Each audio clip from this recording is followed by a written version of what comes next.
नमस्कार, अपना बिहार के इस बुलेटिन में आपका बहुत स्वागत है। मैं हूं आपके साथ विभा उपाध्याय और बुलेटिन की शुरुआत इस वक्त बड़ी खबर के साथ। खबर पटना से, जहां पर ब्लैक फंगस से निपटने की तैयारी कर ली गई है। पटना एम्स में ब्लैक फंगस से मरीजों के लिए अलग से वार्ड तैयार किया जा रहा है। 20 बेड के वार्ड में 18 मरीज इस वक्त भर्ती हैं। अब तक 40 से ज्यादा मरीजों में ब्लैक फंगस की पुष्टि की जा चुकी है। 6 मरीजों का अब तक ऑपरेशन किया गया है जिनमें ब्लैक फंगस की पुष्टि हुई थी। लेकिन राहत की बात यह कि ब्लैक फंगस से किसी भी शख्स की जान अब तक नहीं गई है। ये एक बड़ी खबर और राहत की खबर इस वक्त सामने आती हुई, जिसमें ब्लैक फंगस से निपटने को लेकर पटना में क्या कुछ खास तैयारियां की जा रही हैं, ये बेहद महत्वपूर्ण।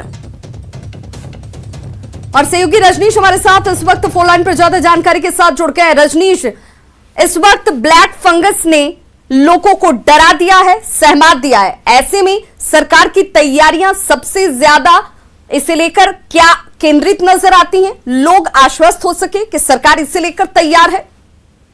बिल्कुल विभा, पिछले एक सप्ताह के भीतर अगर बात करेंगे तो तेजी से जो ब्लैक फंगस है उसके मरीज मिल रहे हैं और सबसे ज्यादा जो मरीज हैं वो पटना एम्स में मिले हैं, जो खासकर पोस्ट कोविड वाले मरीज हैं, जिनमें कोविड का लक्षण बिल्कुल नहीं था, कोविड से ठीक हो गए थे। वैसे मरीज जो है शिनाख्त किए जा रहे हैं और जिनमें अब तक 6 मरीजों का ऑपरेशन भी हो चुका है।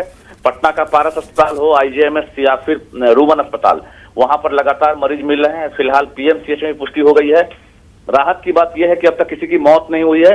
पटना एम्स में तकरीबन 20 बेड के जो है वार्ड बनाए गए हैं ताकि जो बाकी अन्य मरीज हैं उनसे इनको अलग रखा जा सके। और सबसे बड़ी बात यह है कि ICU बेड बढ़ाने की बात चल रही है। पटना के IJMS में 25 ICU बेड आज से बढ़ेंगे और पटना के एम्स में भी कल से 30 ICU नए बेड बढ़ाए जाएंगे, क्योंकि भविष्य में ब्लैक फंगस वाले मरीजों का सही से इलाज हो सके, ICU की कमी नहीं हो। इसको लेकर स्वास्थ्य मंत्री मंगल पांडे ने तमाम अस्पतालों को निर्देश दिया है कि मेडिकल कॉलेज से लेकर जो भी अस्पताल हैं वहां पर ब्लैक फंगस के मरीज को ICU उपलब्ध हो सके। बहुत बहुत शुक्रिया रजनीश इस तमाम जानकारी के लिए। तो देखिए, इस वक्त सरकार की कोशिश ये है कि मरीजों की संख्या ज्यादा बढ़े, वैसे हालात से निपटने के लिए तैयारी पहले से होनी चाहिए और इसीलिए पटना एम्स में अलग से वार्ड तैयार कर दिए गए हैं। 20 बेड के वार्ड में 18 मरीज भी भर्ती हैं। कई लोगों का सफल ऑपरेशन किया जा चुका है और सरकार ने इसे लेकर अपनी पूरी तैयारी कर रखी है।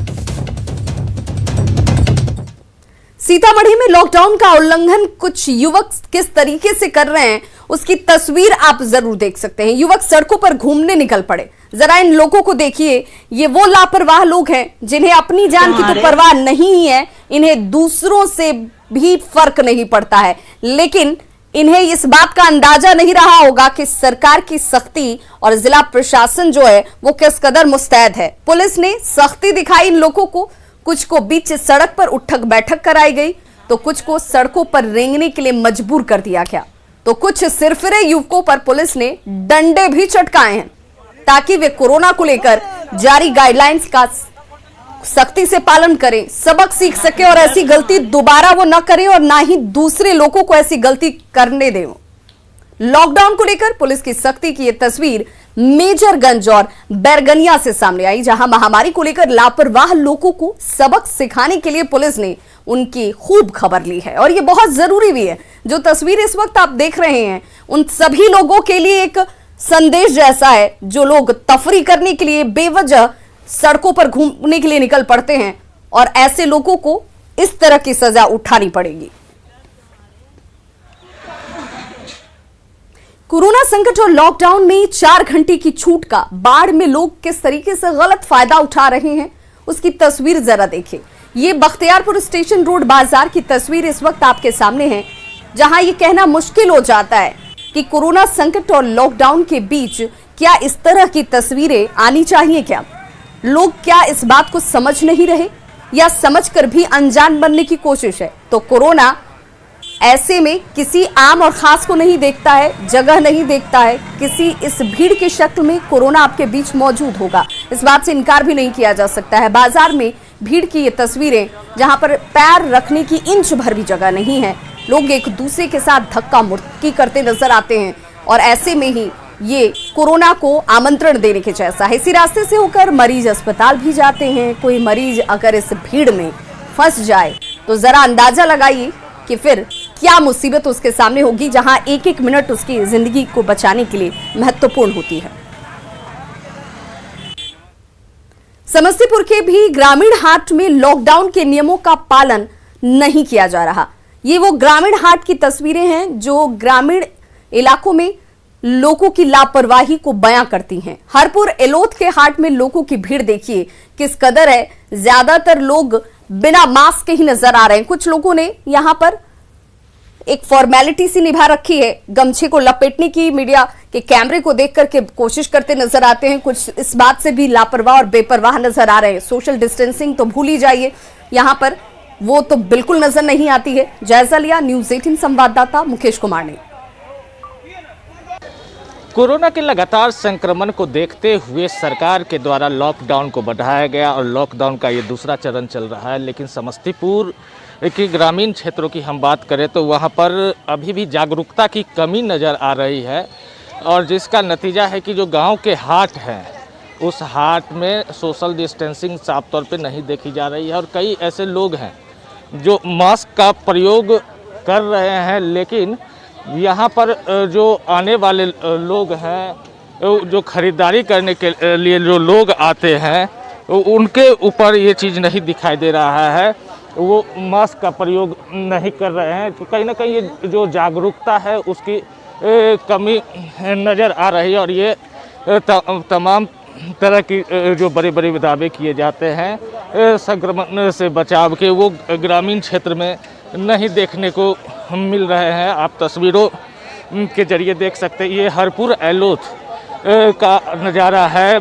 यहाँ पर हम बात करेंगे। जी बाबा मास्क नहीं लगाए, मास्क भूल गए, घर पर भूल गए। तो कोरोना तो आपको नहीं भूलेगा? नहीं भूलेगा, नहीं भूलेगा। काहे नहीं लगाते? घर पर में आए तो भूल गए। वो कितना रहे टमाटर?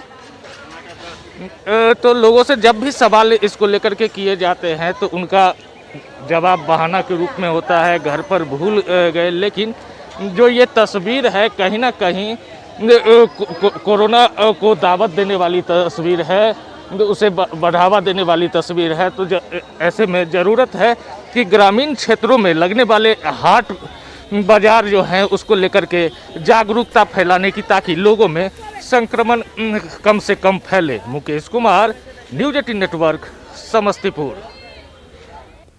औरंगाबाद की अगर बात करें तो कोरोना जांच की रफ्तार अब यहां थोड़ी धीमी नजर आती है। पहले की अपेक्षा अब थोड़ी कम संख्या में लोग जांच केंद्रों पर पहुंच रहे हैं और यही वजह है कि संक्रमितों का आंकड़ा भी अब घटता जा रहा है। कोरोना जांच केंद्र का जायजा लिया न्यूज़ 18 संवाददाता संजय कुमार सिन्हा ने। मैं इस वक्त खड़ा हूं औरंगाबाद के गेट स्कूल परिसर स्थित कोरोना जांच केंद्र पर और आप मेरे पीछे यह जो लोगों का हुजूम देख रहे होंगे, जो क्राउड है वो यहाँ पर कोरोना जांच कराने आए हैं। हालांकि आम दिनों, पिछले दिनों की अपेक्षा यह भीड़ थोड़ी कम हो गई है और कम संख्या में अब लोग कोरोना जांच कराने पहुँचने लगे हैं। ऐसी स्थिति में यहाँ पर जो मजिस्ट्रेट हैं, जो प्रभारी हैं, आइए हम उनसे ही जानते हैं कि आखिर ऐसी क्या स्थिति है कि लोग थोड़ी कम संख्या में यहाँ पहुँचने लगे। हाँ बोलिए। आपका नाम? अमित चंद्र, लैब टेक्नीशियन। हाँ जी। ये संख्या कुछ कम हुई है पहले? हाँ, पिछले दिनों से कुछ कम होती जा रही है। इसकी वजह क्या रही? अब लोगों में क्या बताओ, अपना है जिसको सतर्कता आगे लोगों में सावधानी रख रहा है लोग कि हाँ भाई ठीक है। ये लॉकडाउन कोई वजह है क्या? ये नहीं बता सकता हूँ मैं, ये नहीं बता सकता लॉकडाउन की वजह से कम आ रहे हैं, कैसे आ रहे हैं। लेकिन यह संख्या कम हुई। हाँ, पिछले से टेस्टिंग कम हो रही, थोड़ा जागरूकता का अभाव है क्या? अब ये नहीं बता सकता हूँ मैं। कुल मिलाकर के जैसा कि आपने सुना कि अब सही मायने में लोग कम संख्या में यहाँ पर पहुँचने लगे हैं और हालांकि खुलकर जो यहाँ पर अधिकारी हैं, जो टेक्नीशियन हैं, वो खुलकर नहीं बता पा रहे हैं कि आखिर इसकी वजह क्या रही है। लेकिन जो स्थिति है उसके मुताबिक लॉकडाउन भी एक वजह बनी है, क्योंकि लॉकडाउन के दौरान लोग अपने घरों से निकलना नहीं चाहते हैं, किसी अन्य फजीहत में नहीं पड़ना चाहते हैं। इस वजह से भी यह संख्या थोड़ी कम जरूर हुई है। संजय कुमार सिन्हा, न्यूज़ 18, औरंगाबाद। दानापुर के फुलवारी शरीफ में कोरोना महामारी से बचाने को लेकर के नगर परिषद के द्वारा घर घर सैनिटाइजेशन का काम कराया जा रहा है और ये सब नगर परिषद अध्यक्ष आफ्ताब आलम के नेतृत्व में किया जा रहा है। उनका ये कहना है कि कोई भी ऐसा घर न बचे जहां से कोरोना वायरस निकलकर बाहर आए और लोगों को ये संक्रमित करे। इसके लिए हर रोज सुबह शाम नगर परिषद के सभी 28 वार्डों को सैनिटाइज किया जा रहा है। जायजा लिया हमारे दानापुर संवाददाता अमरजीत शर्मा ने।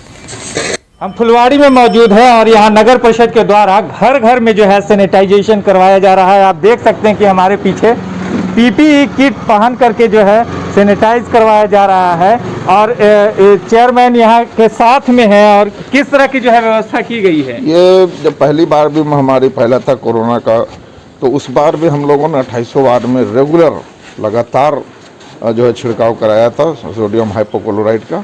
इस बार भी हम लोगों ने पूरी व्यवस्था की है। हर वार्ड में डेली हम लोग सुबह में और इसका होता है और शाम में फॉगिंग होता है।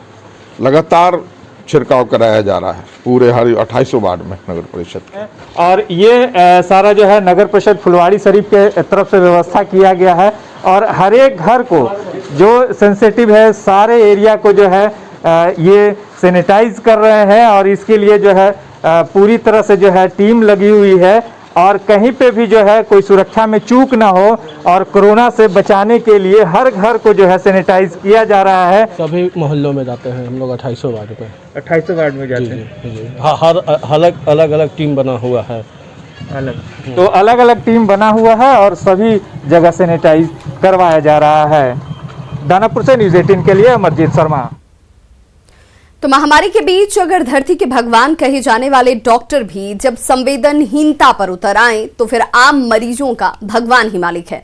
घटना सहरसा की है, जहां सदर अस्पताल के डॉक्टर ने बुजुर्ग आशा देवी समेत कई मरीजों को अस्पताल से ये कहकर भगा दिया कि वो कोरोना पॉजिटिव हैं, जबकि मरीज के परिजन के हाथ में कोरोना की नेगेटिव रिपोर्ट थी।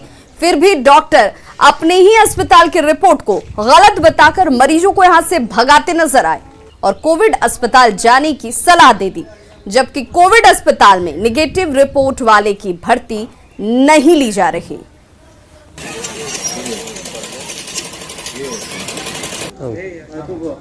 कल बेलो एक ये जो है कोरोना मरीज है और उसके बाद अभी गार्ड को भी भेजा कि भगाओ ये लोग को। तो हम लोग जब उसके बाद आपके पास आए और 3-4 मरीज और था उसको भी भगा दिया कि मतलब जाओ जाओ भागो भागो, यहाँ कोरोना मरीज तो लोग है भागो, यहाँ रिपोर्ट गलत देता है ये बोल के। आपका रिपोर्ट क्या है? रिपोर्ट वहाँ नेगेटिव है, देख लीजिए। वहाँ से यहाँ आए, दिखाएं, यहाँ नेगेटिव आया, यहाँ वहाँ से इसमें भर्ती लिया। हम लोग सब गरीब आदमी है, डॉक्टर था भगवान का रूप। जब भगवान यहाँ डॉक्टर नहीं देख पाएगा भगवान के रूप में तो कौन देखेगा। मेरे माँ को बोला कि नेगेटिव है, जाओ वहाँ पैरामेडिकल में दिखाओ। पैरामेडिकल गए तो क्या कहा? वहाँ देखे मेरा कागज निगेटिव था, वहाँ के जाओ यहाँ कोरोना मरीज रहता, यहाँ तुम्हारा माँ का सब कुछ ठीक है। और देखिए इस वक्त बड़ी खबर सामने आती हुई जिसमें कम्युनिटी किचन पर सरकार की नजर बनी हुई है। सरकार इसे लेकर बेहद संजीदा है। मुख्यमंत्री नीतीश कुमार ने कम्युनिटी किचन का जायजा लिया है। वर्चुअल मीटिंग कर कम्युनिटी किचन का उन्होंने हाल जाना कि क्या स्थिति इस वक्त कम्युनिटी किचन की है। मानकों और गाइडलाइंस का पालन करने के निर्देश उनकी तरफ से दिए गए हैं। 15 जिलों के डीएम के साथ मुख्यमंत्री नीतीश कुमार ने चर्चा की है।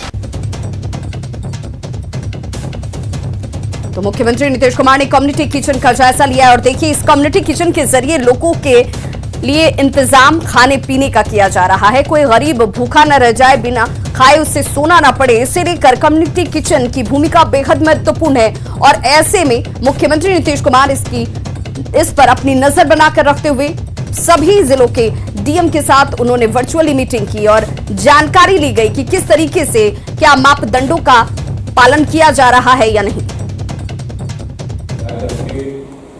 उसको प्रतिदिन देखना कि उनकी क्या स्थिति, उनका टेम्परेचर क्या है, बुखार की उनकी स्थिति क्या है, ऑक्सीजन की उनकी क्या स्थिति है, इसके बारे में जानकारी लेते हुए और जो जरूरत पड़े तो उनको फिर अस्पताल में भिजवाना, ये जरूरी चीज़ है। ये इसकी चर्चा हम लोग करते रहे हैं कि भाई कुछ बात होनी चाहिए और आप लोगों ने इस काम को शुरू कर दिया, ये अच्छी बात है। पहले कुछ जगहों पर इसका प्रयोग किया सुपौल से लेकर के कुछ जिलों में और उसका अनुभव अच्छा हुआ कि एक जगह जो आप बता रहे थे 90 के नीचे थे, 70 हो गए थे ऑक्सीजन में, फिर उनको अनुरोध करके अस्पताल पहुँचाया गया।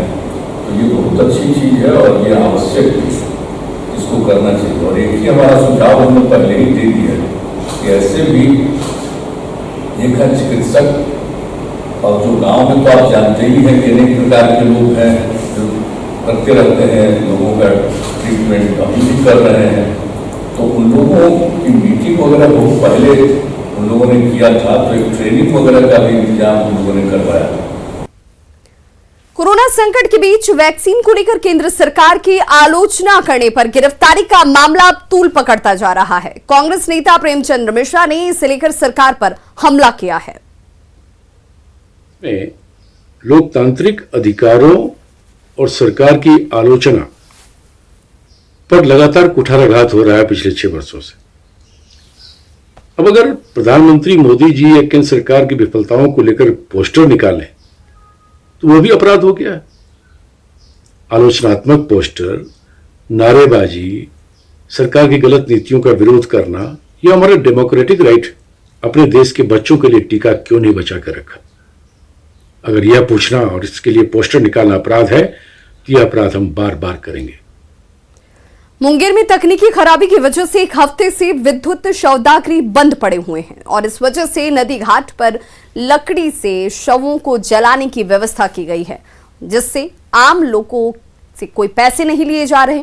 निगम की ओर से लकड़ी का पैसा दिया जा रहा है। हालांकि कोरोना से मरने वाले लोगों का अंतिम संस्कार लकड़ी से किए जाने को लेकर कुछ लोग सवाल भी उठा रहे हैं और जल्द से जल्द विद्युत शवदाह को ठीक कराने की मांग की जा रही है।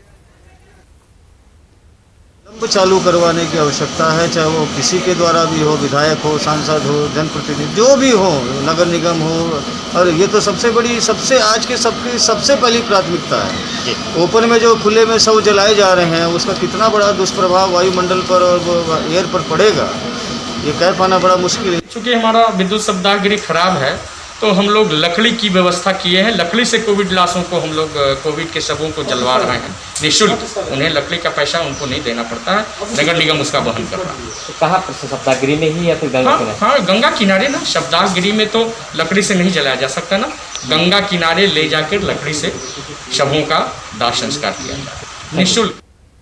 बक्सर के चौसा घाट पर मिले लावारिस शवों को देखने के बाद बिहार सरकार के आदेश पर बिहार पुलिस मुख्यालय ने पटना, बक्सर समेत कई जिलों के एसपी और उन तमाम घाटों पर पुलिस बलों की तैनाती करने का आदेश जारी किया, जिससे कि लावारिस रूप से शवों को गंगा नदी में प्रवाहित न किया जाए, गंगा में शवों को प्रवाहित होने से रोका जा सके। लेकिन हैरान करने वाली बात यह है कि जिले के पुलिस कप्तान पुलिस मुख्यालय के इस आदेश को नहीं मान रहे हैं।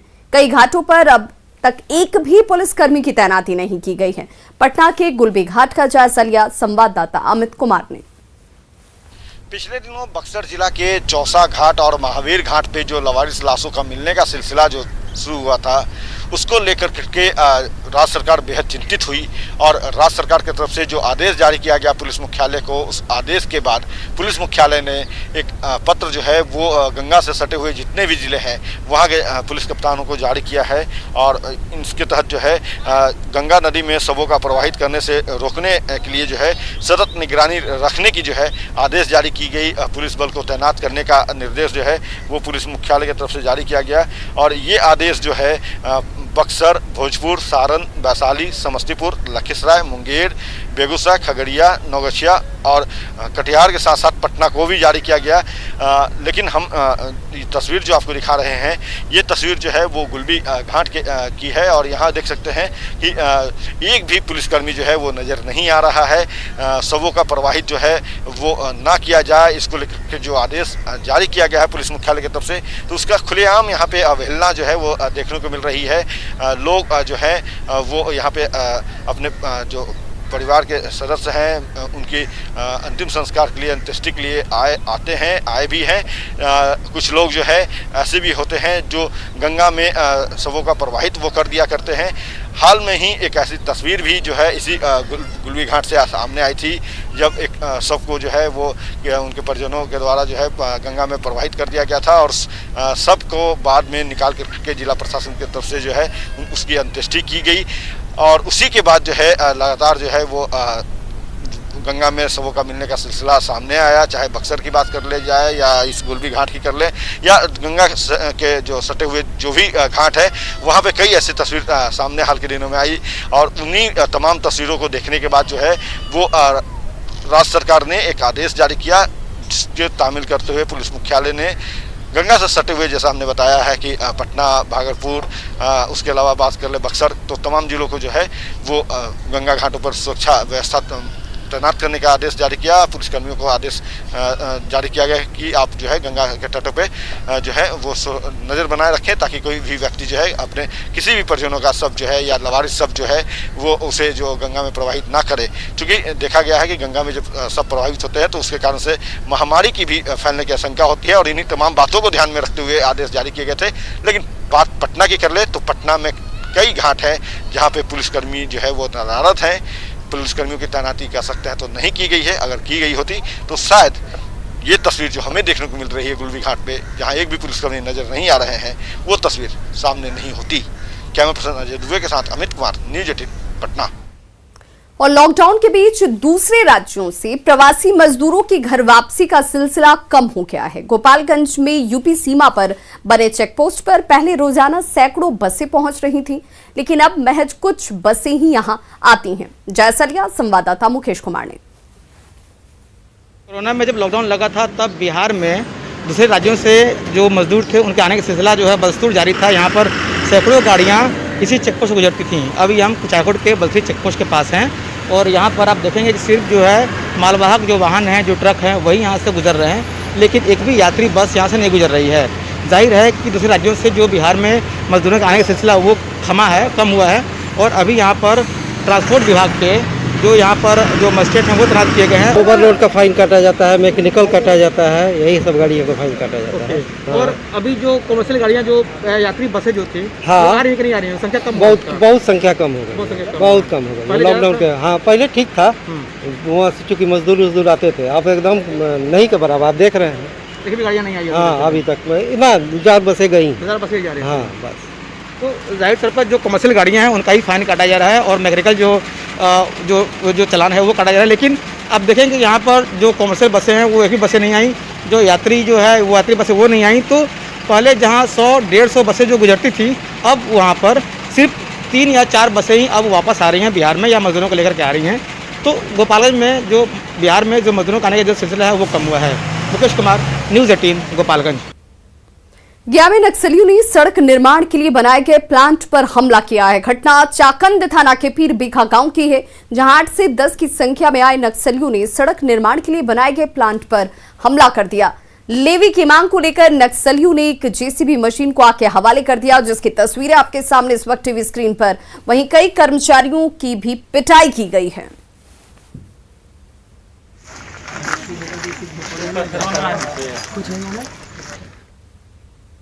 सीतामढ़ी में लॉकडाउन के बीच मूर्ति चोरी ने मंदिर से 5 कीमती मूर्तियों की चोरी हुई है, जो इस वक्त इस इलाके में सनसनी मचाती हुई। सुरसंड के वीरपुर स्थित प्राचीन मंदिर से चोरों ने देखिए बीती रात भगवान राम की, सीता की और मां लक्ष्मी समेत 5 अष्टधातु की मूर्तियों की चोरी कर ली।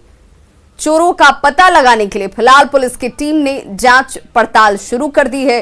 खोजी कुत्तों की मदद ली जा रही है और सुराग तलाशने की कोशिश में इस वक्त पुलिस की ये टीम जुटी हुई है। 4-5 गो मूर्ति चोरी। किस चीज का? एगो है लक्ष्मी जी, एगो है अथी दुर्गा जी, एगो है गणेश जी, एगो है भोला बाबा, एगो है भगवान गोपाल जी। 4 चांदी के 4 गो चांदी के है, एगो धातु मूर्ति है। तो खबरों का सिलसिला लगातार जारी है, आप देखते रहिए न्यूज़ 18 बिहार झारखंड।